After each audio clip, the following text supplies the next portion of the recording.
निसर्ग कोपला, ढगफुटी सदृश्य पावसाचा हाहाकार. शेतकऱ्यांचे अश्रू थांबेनात, हाताशी आलेला घास हिरावला. शासनाने दिलासा द्यावा. शेता सोंगून ठेवलेल्या पिकांचं मोठे नुकसान, शेतीचं तलावात रूपांतर, शासनाकडे तात्काळ मदतीची मागणी. मोताळा तालुक्यात अचानक झालेल्या ढगफुटी सदृश्य पावसाने या भागातील शेतीचे अतोनात नुकसान झाले असून शेतकरी पूर्णपणे हवालदिल झाला आहे. मोताळा तालुक्यामध्ये काल रात्री म्हणजेच 2 नोव्हेंबरच्या रात्रीपासून आज सकाळपर्यंत निसर्गाने अक्षरशः रौद्ररूप धारण केले.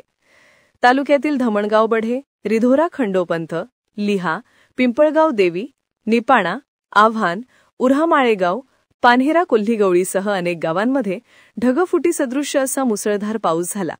हा पाऊस इतका प्रचंड होता की काही तासातच अनेक शेतकऱ्यांची शेतं पाण्याखाली गेली.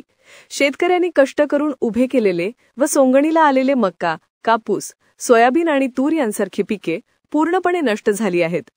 अनेक गावातील नदी आणि नाल्यांना पूर आला तर शेतांना तलावाचे स्वरूप आले आहे. या नैसर्गिक संकटाने शेतकरी पूर्णपणे कोलमडून गेला आहे. काही क्षणात सर्वस्व गमावल्याने शेतकरी हवालदिल झाला आहे. एका बाजूला आसमानी संकट आणि दुसऱ्या बाजूला सततची आर्थिक विवंचना. अशा दुहेरी संकटात सापडलेल्या शेतकऱ्यांनी आता पुन्हा एकदा शासनाकडे मदतीसाठी हात पसरला आहे.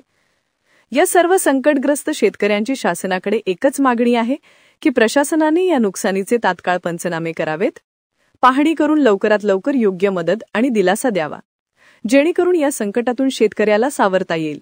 दरम्यान या संकटावर शासन काय भूमिका घेते आणि शेतकऱ्यांना कधी दिलासा मिळतो याकडे आता सगळ्यांचेच लक्ष लागले. कंस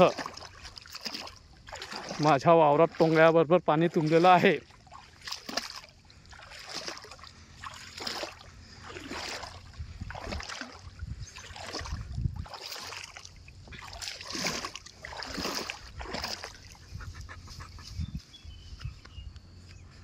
हे बघा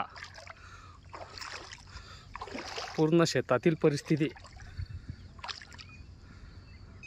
हे बघा चितोंडाशी आलेला घास,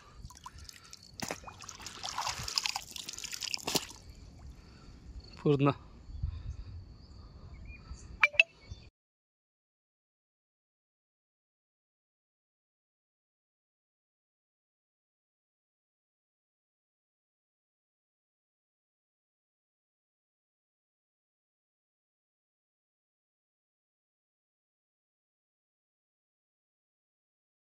रात्री 2 वाजेपासून ते सकाळच्या 6 वाजेपर्यंत असा अतिवृष्टी पाऊस पिंपळगाव, लिहा, धामणगाव, कोली अशा आसपासच्या खेड्यामध्ये पूरजन्य अशी परिस्थिती निर्माण झाली. शेतकऱ्याच्या हातात येणारा पीक शेवटच्या क्षणाला मक्याचं नुकसान झालं.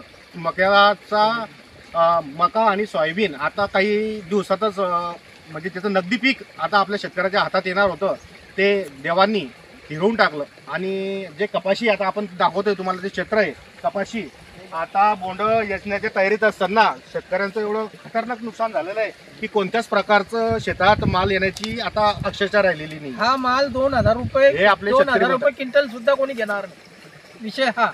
आणि नुकसान एवढं झालं की हे 100% नुकसान झालेलं आहे. असं नाही की कोणाच्या शेतात आहे, सार्वत्रिक आहे. सर्वच शेतात मका, तूर, सोयाबीन, कापूस म्हणजे सर्व पिकाचं 100% नुकसान झालेलं आहे. आणि शासनाकडून अशी मदत मिळायला पाहिजे की 100% आम्हाला पीक विम्या मदत, अतिवृष्टीची मदत. अतिवृष्टी एवढी झाली की शेतात कमीत कमी कंबर पाणी होते प्रत्येक शेतात, पूर्ण पिंपळगाव शिवारात. मी पिंपळगाव येथील शेतकरी संदीप दिवानसिंग शिंदे, गट नंबर 429, भाग 2. रात्री आमच्या इथं 2 वाजल्यापासून मुसळधार पाऊस झाला. अतिवृष्टी, ढगफुटी झाली, त्यामुळे आमच्या मक्का वाहून गेला इथून शेतातून. हा मक्का पडलेला इथं राहिलेला शिल्लकचा, बाकी काहीच नाही राहिलं शेतामध्ये. हार्वेस्टिंगसाठी तयार होण्यासाठी आलेला मका, तोंडाशी घास हा निघून गेला. आता काय करावं शेतकऱ्याने? शासनाने कुठल्याही प्रकारची मदत करावी का आत्महत्या करायची आम्ही, हे शासनाने ठरवावं. तात्काळ शासनाने आम्हाला मदत द्यावी ही आमची नम्र विनंती.